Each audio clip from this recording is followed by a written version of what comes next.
In a nutshell, I want to be very open, very clear-cut vision, ideas, very clear-cut. If I ব্যাংকের সর্বোচ্চ নির্বাহী পদ ব্যবস্থাপনা পরিচালক বা এমডি, যেখানে অভিজ্ঞতা ও বয়সের পরিপক্কতা সাধারণত প্রধান শর্ত। কিন্তু এখন সেই ধারণা বদলাচ্ছে। বাংলাদেশের ব্যাংকিং খাতে আসছে এক নতুন অধ্যায়। গত বছর মাত্র 29 বছর বয়সে পাওলো কস্তা গোল্ডম্যান স্যাক্স এর এমডি হন। আর বাংলাদেশের কেন্দ্রীয় ব্যাংকের নিয়ম অনুযায়ী এমডি হতে ন্যূনতম বয়স 45 বছর এবং 20 বছরের অভিজ্ঞতা বাধ্যতামূলক। এই শর্ত পূরণ করেই কিমিয়া সাদাত দায়িত্ব নিতে যাচ্ছেন কমিউনিটি ব্যাংকের এমডি হিসেবে আগামী 14 মে। বয়স হবে 45 বছরের কিছু বেশি। আর আগে 3 বছর ডিএমডি ও অতিরিক্ত এমডি হিসেবে দায়িত্ব পালন করেছেন। ইতিমধ্যে 2025 সালের এপ্রিল থেকে চলতি দায়িত্ব সামলাচ্ছেন।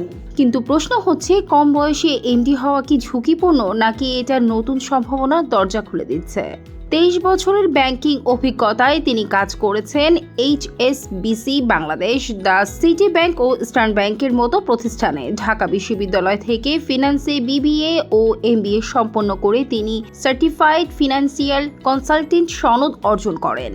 তার নেতৃত্বে 2025 সালের এপ্রিল থেকে ডিসেম্বর সময়কালে ব্যাংকের নিজ মুনাফা 49% বেড়ে 100 কোটি টাকা ছাড়িয়েছে, যেখানে 2024 সালে ছিল 70 কোটি। একই সময়ে আমানত বেড়েছে 32%, দাঁড়িয়েছে 8,038 কোটি টাকায়।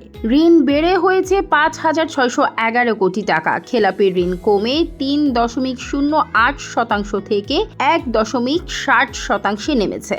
সরকারি ট্রেজারি বিল ও বন্ডে প্রায় 3,500 কোটি টাকার বিনিয়োগ ব্যাংকটির ভিত্তি আরও শক্ত করেছে। বাংলাদেশে প্রথমবারের মতো বাংলা কিউআরের মাধ্যমে ট্রাফিক জরিমানা আদায়ের ক্যাশলেস পদ্ধতি চালু হয় তার নেতৃত্বে। বর্তমানে ব্যাংকের 64% লেনদেন হচ্ছে ইন্টারনেট ব্যাংকিংয়ে এবং 30% নতুন হিসাব খুলছে ডিজিটাল মাধ্যমে।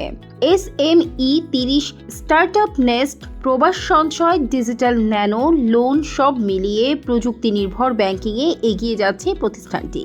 কিমিয়া সাদাতের পরিকল্পনা 4টি স্তম্ভে: সুশাসন, টেকসই প্রবৃদ্ধি, দক্ষতা বৃদ্ধি ও তারল্য ব্যবস্থাপনা।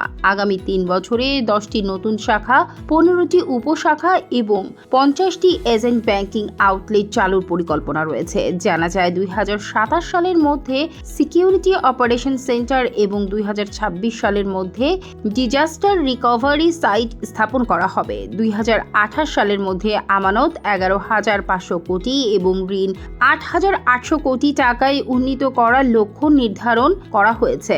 পাশাপাশি ইসলামী ব্যাংকিং, অফশোর ব্যাংকিং ও ব্যাংকারস্যুরেন্স সেবা চালুর প্রক্রিয়াও চলছে। বাংলাদেশে কম বয়সে এমডি হওয়ার নজির নতুন নয়। এর আগেও কে মাহমুদ সাত্তার 41 বছর বয়সে, ইমরান রহমান 44 বছর বয়সে, আলী রেজা ইফতেখার 46 বছর বয়সে এই পদে আসেন।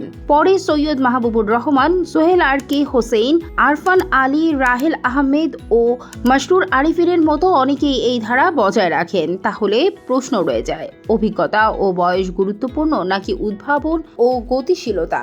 কোনটি আজকের ব্যাংকিং নেতৃত্বের আসল মানদণ্ড? কম বয়সী নেতৃত্ব কি ব্যাংকিং খাতে ইতিবাচক পরিবর্তন আনতে পারবে? সময়ের সাথে এর উত্তরই নির্ধারণ করবে দেশের ব্যাংক খাতের ভবিষ্যৎ। সিটিজেন ভয়েস, দেশ ও মানুষের সংবাদ।